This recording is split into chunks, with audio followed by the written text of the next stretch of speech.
Hi, and thank you so much for clicking play. Now, I live in a dog owner's paradise. I live in a place where if you own a dog, you will be very happy to live here because there's a lot of rivers, there's a lot of lakes, there's a lot of parks.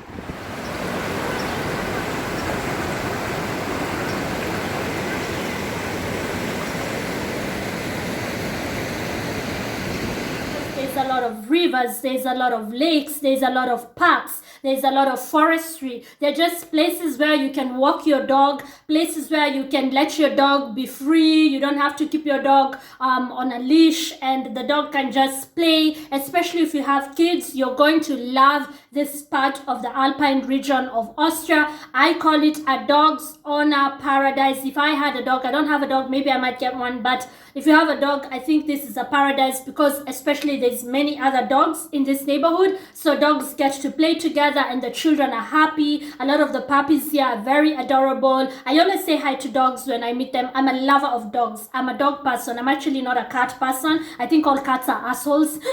Sorry if you're a cat owner, but I don't like cats. They just do things to annoy you, like intentionally. Cats are evil. If you really think about it, cats are actually evil. Apart from lions, I love lions. The big cats are fine, but like house cats, they're bitches. House cats are just such bitches. I love dogs. I love dogs. So anyways, one of the disadvantage is that if you have a delivery brought to your house, dogs might pee on it.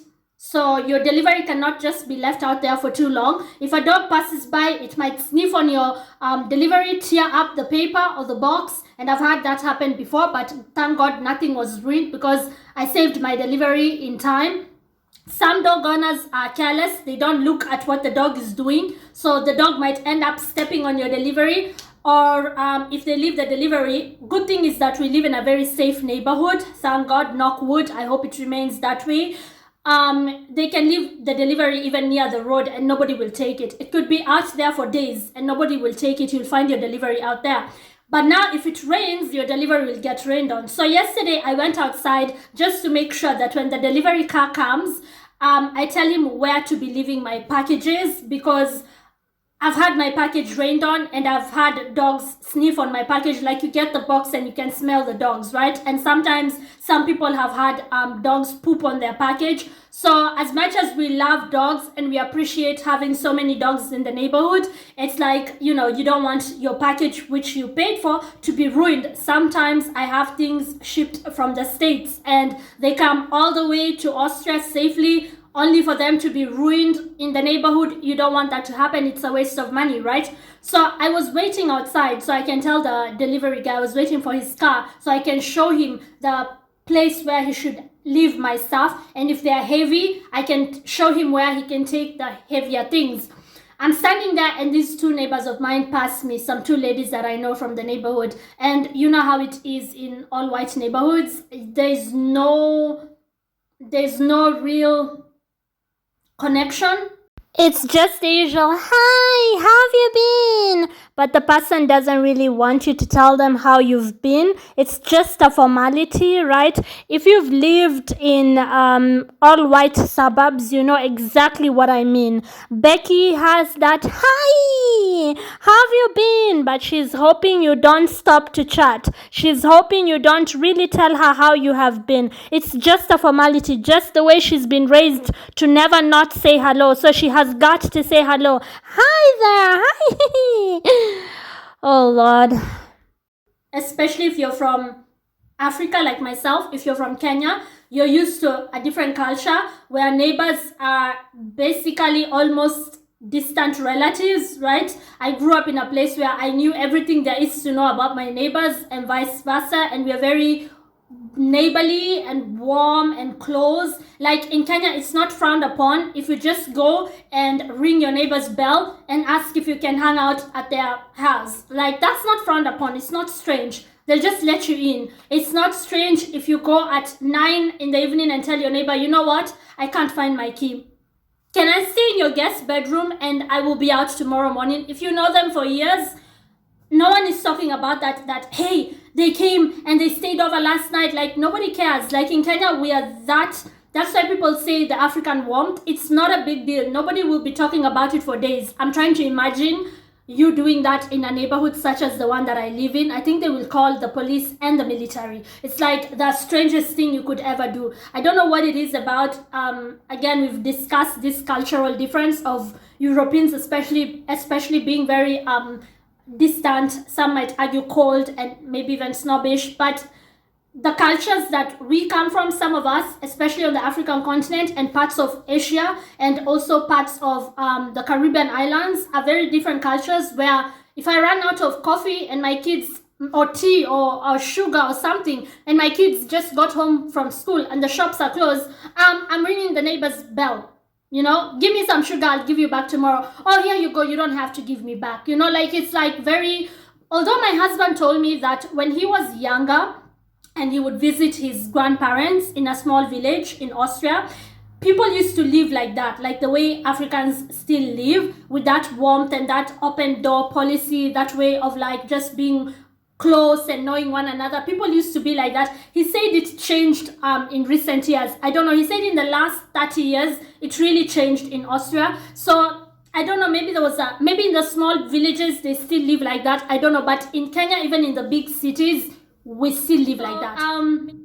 It's just like, hi, I don't know my neighbors' names. I know the lady who lives opposite from me used to be a doctor. She's now retired. I know her name just because it's on her place where she receives her deliveries, so you can see the name doctor this and that, but other than that I know nothing about her. I don't know what hospital she worked at.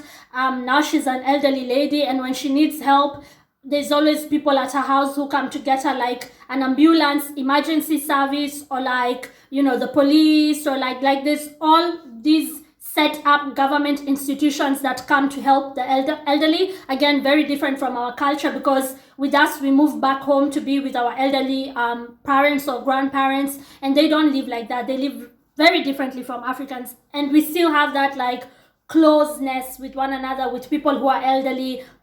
Out here, there's no difference between the young and the old. They've lost that culture completely. Like, you will see young people speaking to older people as though they are speaking to their peers.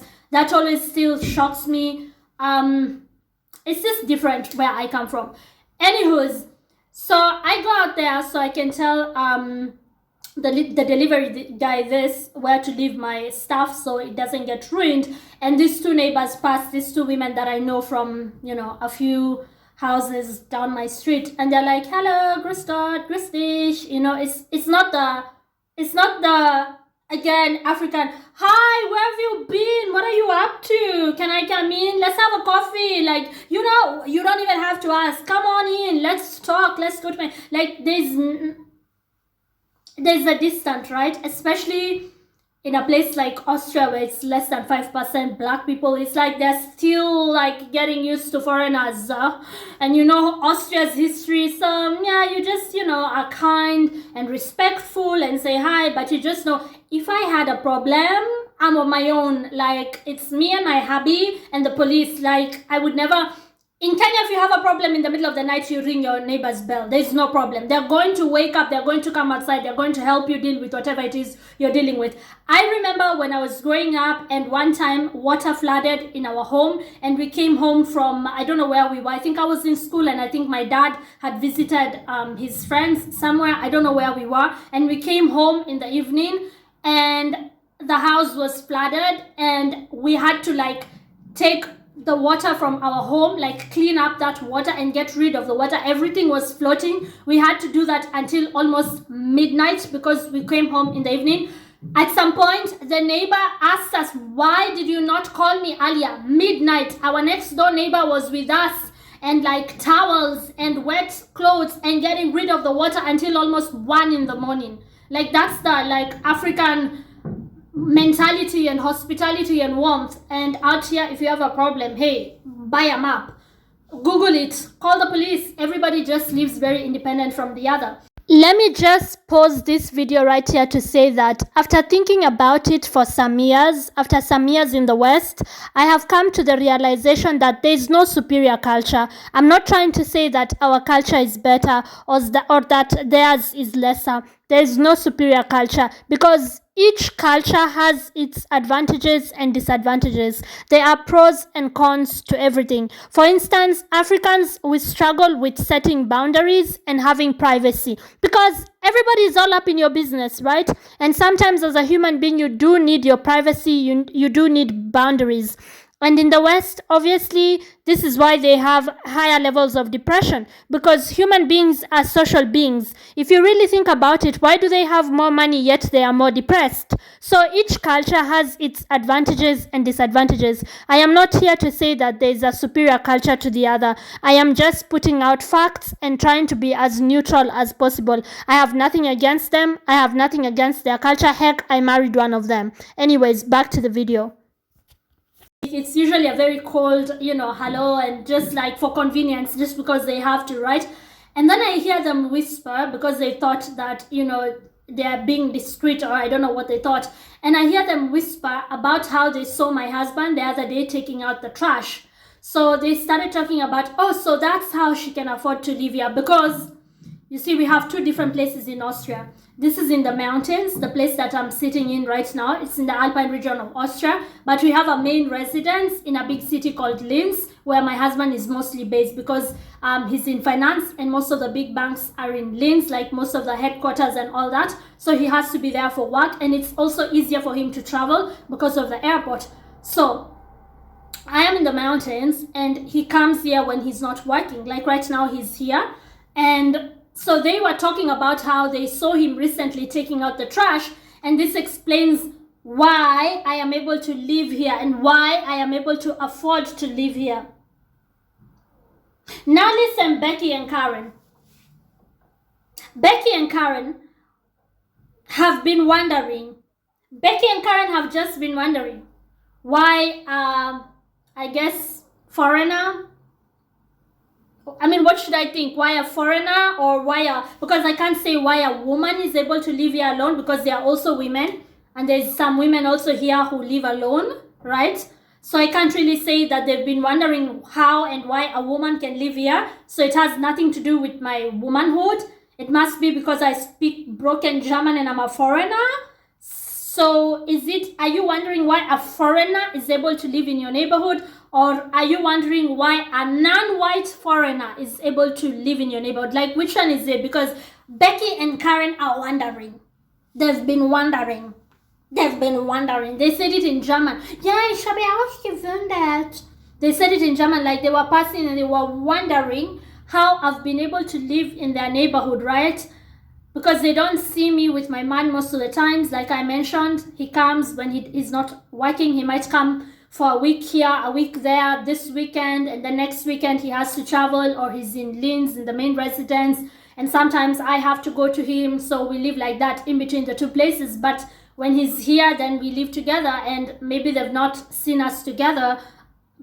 But last week, apparently they saw him, or they saw us together. I didn't quite catch what they said. And now that explains it, because they see a person who looks like them, a white male, came out of my house, and so that must explain how I'm able to afford to live here. At this point, maybe I should actually be grateful that they happened to see a white man come out of my house, somebody who looks like them, i.e. my husband, somebody who makes them feel comfortable and calm because he looks like them, because he shares in their skin color. Probably I should be grateful that they saw him, and now they won't call the cops on me, right? Because unless you live under a rock, there are hundreds of stories on the internet of Karen and Becky deciding they need an explanation as to why somebody who does not look look like them lives in their neighborhood. And this is not only in America. Here's a story from Reddit. A guy shared this, and he lives next door to us in Germany, because I live in Austria, which is just the next door country to Germany. And it's something that has been happening where they feel like they need an explanation as to how you can afford to live there, why you live there. And it's funny because in Kenya, we also have people who don't look like us and who live next to us, and we don't go to the extent of trying to like interrogate them. I am supposed to be grateful right now that, well, at least they haven't called the cops on me. Although I have to point out that there was a time when a lady came and rang my bell, and she pretended like she just wanted to introduce herself and wanted to like get to know me, and I fell for it. For a minute there, I fell for it. I thought, oh, what a nice lady. And then the interrogation started, and I told her that I had to do something on my computer, so I have to go back inside. But the interrogation, once it started, it was clear that this woman had come to my doorstep with an agenda. She cannot be too obvious about it. She has to smile and pretend to be nice, but she wanted to know, who the F am I, and why the F did I move next to them, right? So it's a thing. This is not something that I'm saying for the first time. It's a thing. There's actually a video on the internet with over 40 million views of Karen deciding that this black man will not access her building, okay? Because she's never seen him and he does not look like her. It is the entitlement, folks. It is the entitlement. The policing of people who look different is like, wow. Karen and Becky are wondering. You see, these are the microaggressions that foreigners and especially black people talk about. These are the microaggressions, the passive aggressiveness of it all, you know? Like, why would you pass somebody standing outside their house who's not provoked you in any way, shape, or form, who has given you the fake hi that they give you? You know, I gave it back to them. Hello, grace God. And then you go whispering like, I saw her man. Yeah, I've been wondering how she can live here. Like, what is that aggression? Where, you see, in where I come from, my culture, my people, we don't treat visitors like that. It explains actually why Africans were colonized very quickly. Because of our hospitality, we're very open to visitors and very welcoming to visitors, and we don't treat visitors like there's something wrong with them, right?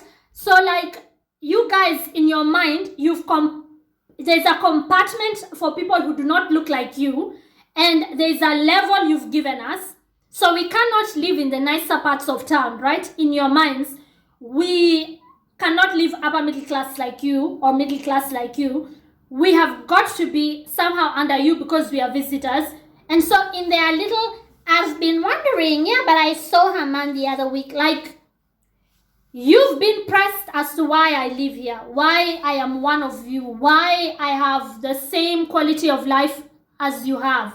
You are pressed about this, even though I have not provoked you. I have not intimidated you in any way, shape, or form. I have not come to your house. I have not insulted you. I have not stolen from you. I have not broken any laws in this country. All I did was marry one of you and I moved here. That's all I did. Just like some of you marry Africans and move to the African continent. You've been pressed as to why I live here, why I am one of you, why I have the same quality of life as you have, why I am not, a destitute, homeless, begging you for food. Like, where does that wondering come from? I'm just a normal human being like you, living in your neighborhood, big deal, right? It's like, Becky and Karen have been wondering. Wait, let's just ask my husband if he thinks that was motivated by racism. He's here today. He's actually working in the guest bedroom. He's supposed to be in the home office, which is not, it's there in this corner over here. But I won't let him sit there because I wanted to make a video. But we can go to the guest bedroom. Let's just go and ask him because I want to see what he thinks about it.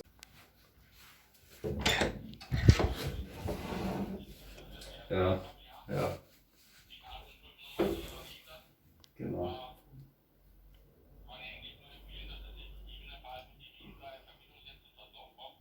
Ja, okay, naja, ja, ja, okay. Hundertprozentig kann man es nicht sagen, aber okay, ich kenne mich aus, aber ich kann es trotzdem so. Then, anyways, they said, oh, that explains it. Anyways, they said, oh, that explains it. This is why she.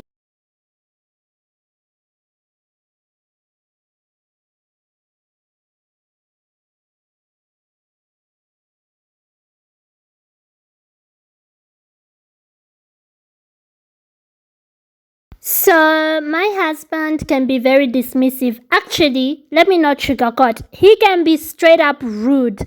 That was his response at first. He was like, I don't care. I don't know. I don't know what you people are doing to one another outside the house. I'm like, who's you people? It is your white sisters, Becky and Karen, trying to start something with me. And he was like, okay, can I walk now? He can be like that, but you know me, I'm stubborn. If you know me, you already know I'm stubborn. So I kept on pushing, I kept on telling him that I really think they were motivated by racism. And so I asked him directly, and this is this next clip, and you can hear his response for yourself. Okay, I'm leaving you alone. I'm going. Who's bad?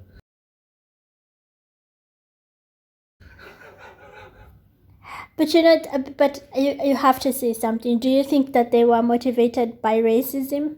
Because why would they be surprised that I can afford to live here? Because they're idiots. Because they're idiots.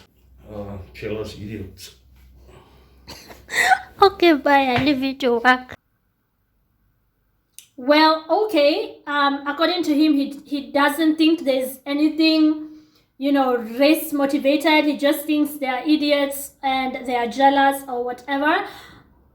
For me, as a foreigner, you can't help but wonder why they would wonder. Like you've been wondering how I can live here. You've been wondering how I can live here. How come when you guys come to our countries, we don't wonder why you live there? We just give you due respect as a visitor. We just take you in as one of our own. Why are you so, why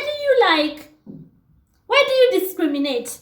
What is that inside of these people that makes them so discriminative? I'm just standing there waiting for my delivery guy. I have said hello, your fake hellos. I've given you back your fake hellos. I've been cut here smiling, but you are just pressed by me. You've been wondering why I live here, how I can afford to live here. You've been wondering.